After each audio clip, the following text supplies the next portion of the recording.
What's up guys, Zoeb here from oneglancetrader.com, and in this video I'll be sharing with you my 3-point checklist on how to identify high probability trend trading entries. So without further ado, let's get right into the meat of things.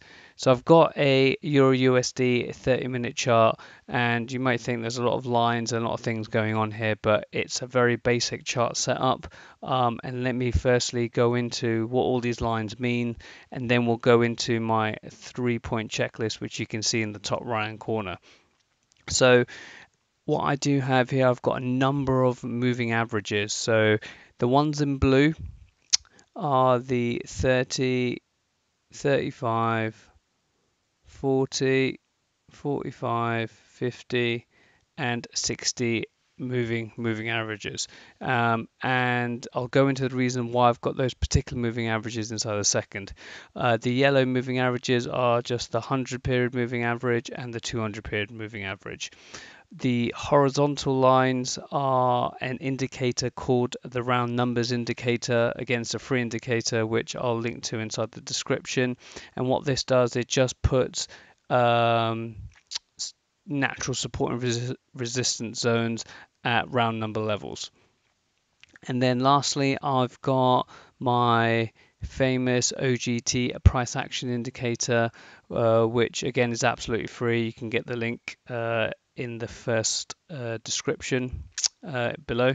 First link in the description, rather, that would make more sense. And what this indicator does, if you're brand new to the channel, it gives you 5 to 6 Japanese candlestick patterns, which is completely customizable and all that good stuff. I'll share a video in the top right corner so you can learn a lot more about the indicator, and again, it's absolutely free to use. Okay, so that's what we've got going on over here. Now, if I go into the top 3 things that I personally look for when I take a trend trade. So when I first started trading, like most people, I get into, counter trend trading, trying to find tops, trying to find bottoms, and I still do that. For those of you who, are accustomed to my channel, I've actually got a number of journals that I've done, and I'll link to a couple of them in the top right corner, so you can see some of the EAs that I'm running that are reversal counter trend kind of trading. However, my discretionary trading is I've moved now fully to trend trading, and again, the OGT Price Action Indicator is the indicator of choice that I use to identify my trade setups. So no surprise to everyone that the first point on my checklist is to make sure that we always trade in the direction of the trend. Now, how do we identify the trend? Now, for me personally, I use some of the lessons learnt in Guppy's work. So Guppy is an Australian trader, and he's very into trend trading. I've done a video with about his indicator, about how his logic works. And I'll link to that also in the top right corner, so you guys can check that one out. But effectively, what I've done is I've taken these blue MAs all the way from the 30 period to the 60 period, and if they are in the correct order, therefore it determines whether we're in a downtrend or an uptrend. So for example, if, as you can see here, the MAs are all in order from 30 all the way up to 60 on top of price, therefore that price is considered to be in a downtrend, or the pair is considered to be in a downtrend. So that's how I identify a trend. Again, watch the Guppy video and that will make it into a lot more detail. So you can see here that we are clearly inside the downtrend. And what I also like to see is, just for added confirmation, is to see what's happening with the 100 period and the 200 period moving averages. So in this scenario here, when price is here, you can see that all the blue MAs are above price and in order all the way from 30 to 60, and then you've also got the 100 and then the 200. So therefore we are in kind of a very, very strong downtrend in this example. So that's the first thing. And the good thing is that the OGT Price Action Indicator, it kind of nicely leads into the segue of point two, is whenever a signal appears, for example, we're doing an engulfing pattern, which is what this is, or a pin bar, which is what this is. It only appears in, and again, you can set this up how you want to set it up. It only appears when the blue EMAs are in the right order for that particular signal. So if I zoom in slightly on this one, it might be a bit difficult to see here. But if you were to look at the all the way from the 30 all the way down all the way up to the 60, so it only takes into account the blue MAs, that they are in the right order above price, therefore indicating that in this area here, when this signal came in, we are in a quote unquote downtrend. Similar to, let's take this engulfing one because it'd be easier for you guys to see this. So you can see here that you got the 30 period moving average, and then you've got the 60. I'm not going to look at the ones in between, but you can see that they are all in order when this engulfing bar forms. So therefore, if these MAs didn't align in that order, let's just say the 30 was above the 40, and this bar got printed, it wouldn't give us a signal. So therefore, it's only showing us signals when it's in what we're considering to be in a trend. So in this case, a downtrend. So the first one is we've got to make sure that we are trading in the direction of the trend, and that our signal, i.e. whether it's a pin bar, doji, inside bar, engulfing, whatever it may be, is also showing the same signal. So in this case, you can see that everything's in red here, that you can see here, because we're in a bearish mode at the moment. So therefore, it's only showing us bearish signals. And then, so for example, here you've got two engulfing bars here, and as you can see that you've got the MAs are below price, and if I can hover over, you've got your 30 there and your 60 there. So they're in the right order for it to say that this trade over here potentially could be going inside an upward direction. So that's point one, point two. And then the final point what I look for is that price retraces back to an area of support if we're going long, or resistance if we are going short. So, and there's a number of ways you can do that, and the reason why that I've not put the OGT price action indicator in there, because that's where discretion will need to come in, and where you would need to make a call on whether you think A, price has retraced, and B, has it retraced into a area of, in these examples I'm going to show now, in areas of resistance, for you to actually think, okay, now it's time to go take a trade. So out of all these signals over here that you can see, 1, 2, 3, 4, 5 signals, this signal here is my favorite. This engulfing bar where my cursor is, and I'll tell you why. That is. So if I zoom in on this one here, so if we actually look at that checklist, so the first checklist is you got to trade with the trend. So again, I'm not going to show you, it's a bit difficult, but trust me when I say that all the blue MAs are above price, and they are in logical order between 30 up to 60. So that's great. It showed me an engulfing bar. An bearish engulfing bar is a great signal for potential short trades. So that's point one and point two taken. And the third point and the final point is there a retracement back to a logical support and resistance area? And so if we look at where we are, if I get the cross gear out, is that we've got a downward move, then we've got a retracement, which is where our bar goes in, and then we didn't know this at the time, that it then tests that retrace again and then goes down over here. So for me, that is the first leg, this is the retracement, this is the next wave down. So going back to the fifth point A of part 3, that makes sense, of checklist 3, is that has price retraced? Yes, it has. Now, has it got to a point of resistance?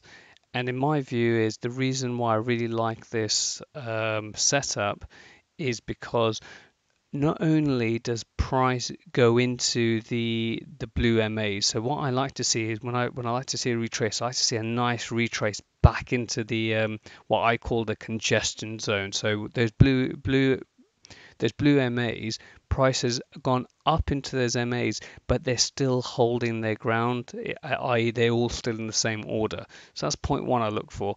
Point two is what I look for in this scenario is that you've got the prices even interacting with the 100 EMA and the 200 EMA. So that's even more resistance. So it has to go through all those moving averages, get through the 100 and 200 EMA, not EMAs, MA, sorry, that this is showing that its price still can't break through those barriers. That's another barrier price has to get through. And then the third barrier is if we look back on the chart and I draw a line here, you can actually see that price has actually been at this level quite, it's probably the worst color in the world to show on a video.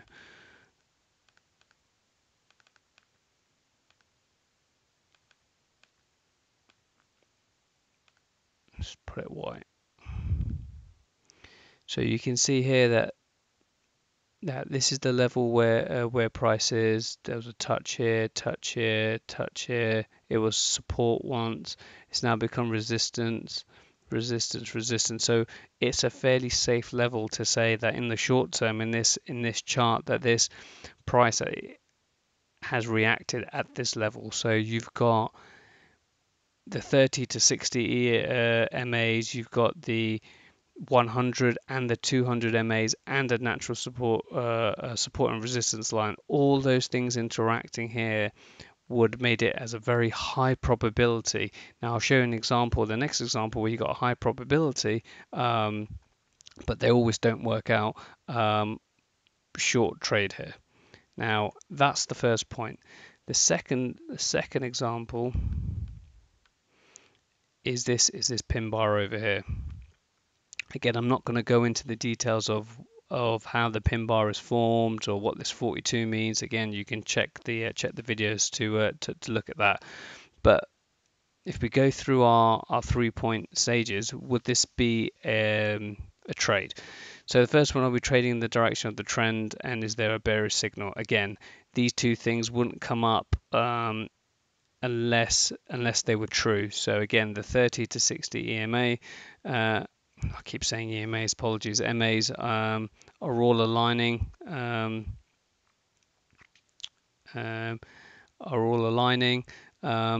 then you've got the 100 MA and the 200 MA as well, which is also good, and we've got a bearish signal.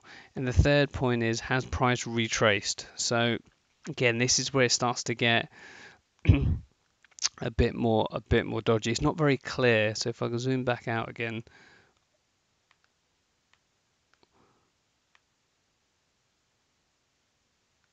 so if we zoom back out, so price has come down, retraced, gone down, retraced, then makes this move, makes it there. And for me, when it breaks above this high here, it's starting to think, actually, hold on a second, that this could be a reversal back up here.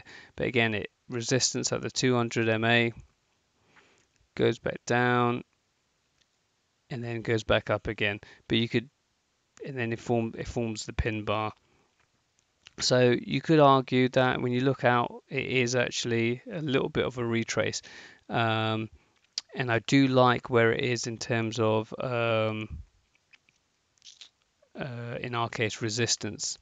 So if let's get rid of this line, actually might bring this line down slightly in a little bit.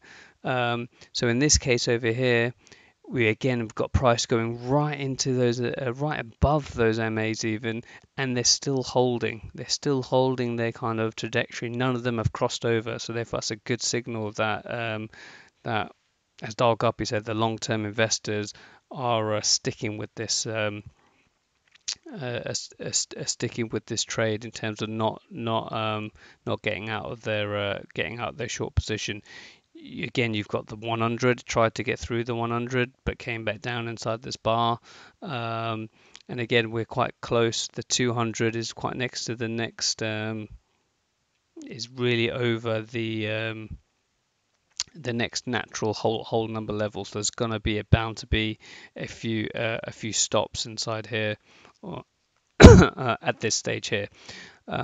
So again, I would have taken this trade. I didn't take this trade, but I would have taken this trade based on that. But I probably would have done it at lower risk based on this isn't as clear as I would like it. And I probably would have had, depending on where I put my stop, I probably would have taken partial profits at the previous low, which is this is the next natural point for it to go. And I might have got a 1-to-1 depending. I probably would have put my stop above the 200 and above this round number to give me that support. And then you can see what happens. It's really consolidated in this range more than anything else, but didn't really know this at the time. And again, took out some stops over here and then continues to go down. So I probably would have got stopped out there. Probably would have made a little bit of a gain here. And then lastly, you've got these three engulfing signals over here. Now we're here live at current price. I'm shooting this video on a Sunday on the 26th of January, so market opens in about 6 minutes. But if I have a look here, trading the direction of the trend, bullish, bearish, yes, all good. And this is very strong trend. This is a very strong trend at the moment. And as price retraced back to a suitable resistance area. So if I take each one in turn, if we take this, price has gone down, it's retraced, and then it's kind of gone down, consolidate slightly, then you get this big engulfing bar. Now for me, this bar has already reached, again if I take this one, it's already reached this low, which for me isn't a great entry price to get into, if I'm really honest with you. However, the next one, again is now, this one again is bullish, and again look how far away price is from the MAs, where the other two examples price is inside or going retracing back into the MAs. Here we're quite far, so in my view it is due a pullback. And again these, and even this one here pulls back a little bit. This would have been a classic pullback, but again I wanted to get into this area. If it was at this area here, into the MAs, into this natural resistance zone here, this is where I really wanted price to get to, and then to continue to go down. But at this stage I wouldn't have taken any of these three because they are quite strong. It may work out, it may get to the next logical point, which would be the 1.1 price point over here, but again it's not something that I particularly would take. This one here was my favorite, this was my second favorite, and these ones again are good signals, but looking at this 0.3 has price retraced to an area of support and resistance. Again, for me, you could argue that this here, there's only one touch. I've not looked back to see what's happening at the rest of the chart, but for me, I don't think it's a strong enough point. So again, I really hope you found this very useful. Again, we shouldn't be making Forex trading or stock trading very complicated. It should be quite straightforward. I really suggest now that you go and watch the Daryl Guppy video that goes into this in a bit more detail in terms of how he uses the MAs to kind of determine trends. And again, check out the OGT price action video, which I'll also put at the end, so you guys can check that out. Again, link in the description to go get all those indicators. Thanks a lot.